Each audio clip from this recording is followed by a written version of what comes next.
നമ്മൾ ആദ്യം എഴുതി പഠിച്ചത് ഇങ്ങനെയുള്ള ബേസിക് സ്ട്രോക്കുകളാണല്ലേ. ഈ ബേസിക് സ്ട്രോക്കുകൾ ഏറ്റവും വൃത്തിക്ക് എഴുതി പഠിച്ചാലേ ഉള്ളൂ നമുക്കത് അക്ഷരങ്ങളിൽ ആ ഒരു ഭംഗി വരുത്താൻ പറ്റുള്ളൂ.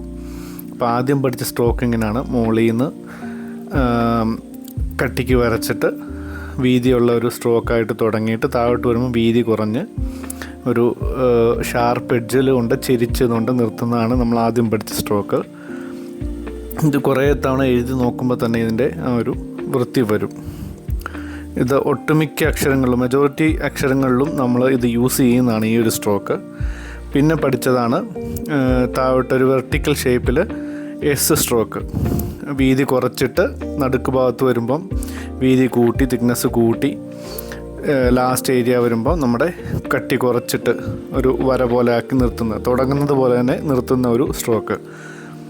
പിന്നെ ഹൊറിസോണ്ടലി ഒരു മുന്നേ വരച്ച സ്ട്രോക്ക് തന്നെ ഹൊറിസോണ്ടലി വരച്ച് പഠിച്ചൊരു സ്ട്രോക്കുണ്ട് ഇങ്ങനെ. പിന്നുള്ളത് നമുക്ക് സ്വാദ് ലാദിനൊക്കെ വരുന്ന ടൈപ്പുള്ള ഒരു സ്ട്രോക്കാണ്. ജസ്റ്റ് നമുക്ക് എഴുതി കൈ വഴങ്ങാൻ വേണ്ടിയാണ് ഇതാദ്യം പഠിക്കേണ്ടത്. അതിൻ്റെ ഭംഗിയും വരണം, സ്ട്രോക്കുകളുടെ ആ ഒരു സൈസൊക്കെ കറക്റ്റാണ്, പ്ലസ് നമ്മുടെ കൈ എഴുതി വഴങ്ങാൻ വേണ്ടി. അപ്പോൾ ഇതെല്ലാം എഴുതുന്ന രീതിയിൽ നേരെ തിരിച്ചു, ഇപ്പോൾ തുടങ്ങുന്നിടത്തുനിന്ന് നിർത്തിയിടത്തുനിന്ന് തിരിച്ച് തുടങ്ങുന്നത് പോലെ തന്നെ വീണ്ടും അങ്ങനെ എഴുതി പഠിക്കുകയാണെങ്കിൽ കൂടുതൽ ബെറ്ററായിട്ട് നമുക്ക് എഴുതാൻ പറ്റും. ഈ സ്ട്രോക്കുകൾ കാലിഗ്രാഫിയുടെ ദേവനാഗരി പെൻ ഉപയോഗിച്ച് നമ്മൾ എഴുതുന്നതാണ്. നമ്മൾ മുന്നേ കണ്ട സ്ട്രോക്കുകൾ തന്നെയാണ്.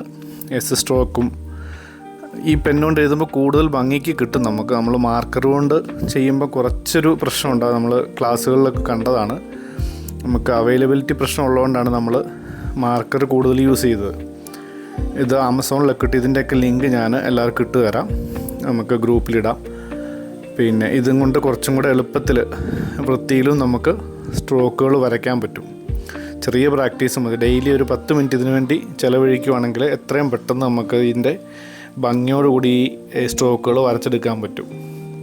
നമുക്ക് അടുത്ത ക്ലാസ്സിൽ അൽഫ ബ ത സ നോക്കാം ഇൻഷാ അല്ലാഹ്.